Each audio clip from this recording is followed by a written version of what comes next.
In the land of ancient Israel, under a sky carved with stars, there lived a king unlike any other, a man whose voice commanded the winds, whose gaze pierced the veil between man and beast, between seen and unseen.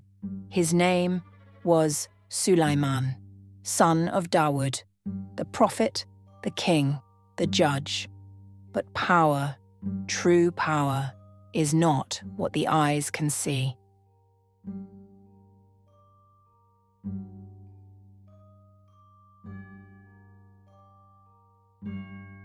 Suleiman was not born into greatness. He earned it. Even as a boy, his wisdom outshined the elders.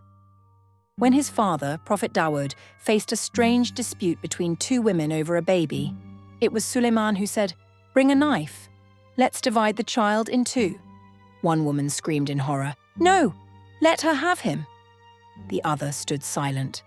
And from that silence, truth was revealed. Wisdom, divine and sharp, had awakened in the boy.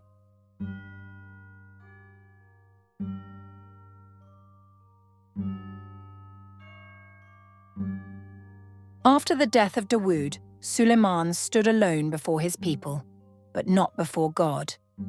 He raised his hands and prayed, "My Lord, grant me a kingdom that shall not belong to anyone after me. Truly, you are the bestower." And the heavens answered. The winds bowed to his will. The jinn, our beings of fire, became his soldiers and builders. The animals spoke and he understood. He ruled not just men, but the unseen.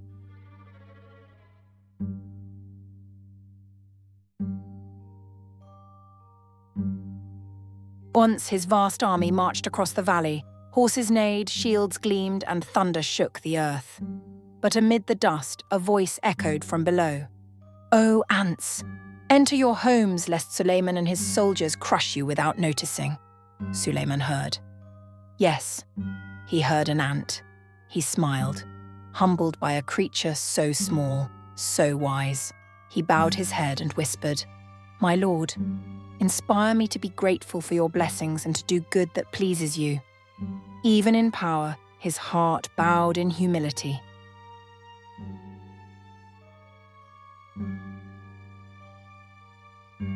Far away, in the land of Sheba, ruled a queen, Bilqis.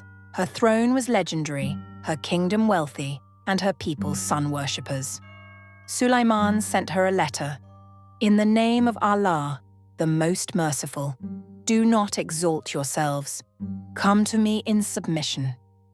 Bilqis was no fool. She tested him with gifts, with riddles. But Suleiman was far ahead. With a blink of an eye, her mighty throne was brought to his palace, not by jinn, but by a man of divine knowledge. When she entered, confused and stunned, Suleiman asked, "Is your throne like this?" She replied, "It seems so. Or maybe it is." Then he revealed something greater than magic, faith. The queen saw the truth not in his miracles but in his heart, and she said, "My lord, I have wronged myself. I submit with Suleiman to Allah, the Lord of the worlds." Suleiman's reign was mighty, but his death was silent. One day he stood in prayer, leaning on his staff as the jinn worked tirelessly beneath his feet. They feared him. They obeyed him. They thought he watched, but he was already gone. Days passed. His body stood still, lifeless, yet majestic, as if in deep reflection. It was only when a tiny worm gnawed through his staff that he fell, and the truth was revealed. If the jinn had known the unseen, they would not have stayed in painful labor. Even in death, Suleiman taught a final lesson. Only Allah knows the unseen.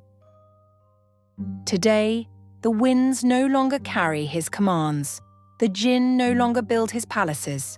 But his story lives on, not because he ruled the world, but because he ruled his soul. He bowed to no throne but God's, and that was his true kingdom. Suleiman was not just a king, He was a servant, a prophet, a mirror for those who seek wisdom over gold and truth over power.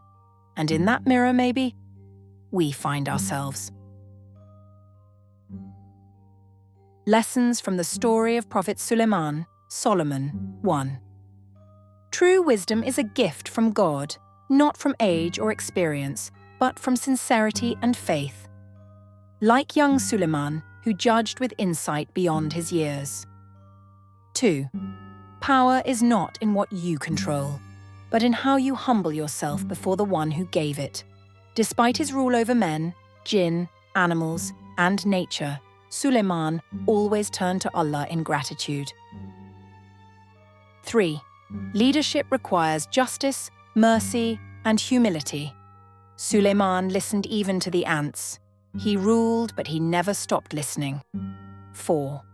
The unseen is only known to Allah. Never be deceived by what you think you know. Even the jinn did not know he had died. His stillness taught the limits of human and jinn perception. 5. Faith is greater than miracles. The Queen of Sheba was not convinced by magic or power, but by the truth in Suleiman's heart.